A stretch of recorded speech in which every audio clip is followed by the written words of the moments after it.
बिस्मिल्लाहिर्रहमानिर्रहीम अस्सलाम वालेकुम वरहमतुल्लाहि वबरकातुहू। जी डियर स्टूडेंट, 10th क्लास के जी ये कुछ इम्पोर्टेंट लॉन्ग क्वेश्चंस हैं, तो इनको ज़रा आप एक नज़र देख लीजिए। इसमें जी पहला सवाल है कि हाइड्रोफाइट्स और ज़ीरोफाइट्स में अमोनिक तरीके। जी इसमें जी दूसरा जो इसका बेचूस है थायराइड ग्लैंड्स और पिंकरियाज की साख्त और फंक्शन। इसके बाद आ गया जी अगला सवाल ओस्मो रेगुलेशन की तारीफ़ और किडनी का ओस्मो रेगुलेशन में किरदार। ये बहुत इंपॉर्टेंट क्वेश्चन है जी। उसके बाद है नेफ्रॉन की साख्त बयान करें डायाग्राम के ज़रिए से।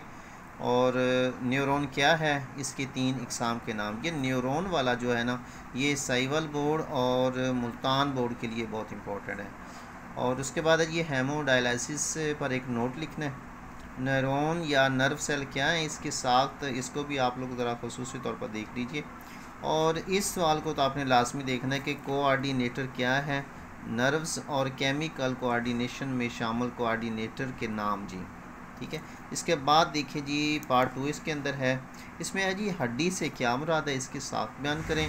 Is the very important questions for all boards, तमाम बोर्ड्स के लिए ये सवाल बहुत इंपॉर्टेंट है जी। इसके साथ है टिश्यू कल्चर और क्लोनिंग से क्या मुराद है, वजाहत करें। जोड़ से क्या मुराद है, इसके मुख्तलिफ इकसाम। और पोलिनेशन वाला भी काफ़ी इस दफ़ा इसके चांसेस हैं। सेल्फ और क्रॉस पोलिनेशन ये क्या होती है, जिसमें जी आपने बताना होगा जी। इंसान के स्केलेटन में ये वाला सवाल आता है, उसमें इसका किरदार है इसमें। और बाइनरी फिशन से क्या मुराद है, बैक्टीरिया अमीबा और प्लेनरिया में बाइनरी फिशन ये बयान करना है जी आपने।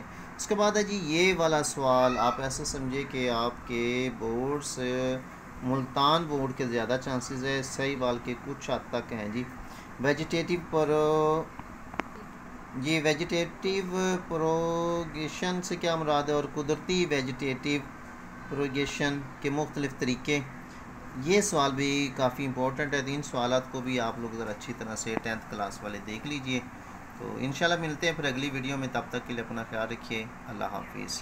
और अगर आप हमारे चैनल पे न्यू आए हैं तो काइंडली हमारे चैनल को सब्सक्राइब कीजिए, लाइक और कमेंट्स कीजिए। अगर किसी बात की समझ नहीं आई तो आप हमें व्हाट्सएप पे भी कॉल कर सकते हैं जी। तो अपना ख्याल रखिए।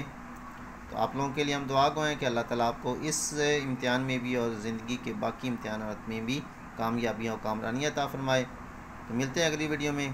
अल्लाह हाफिज़।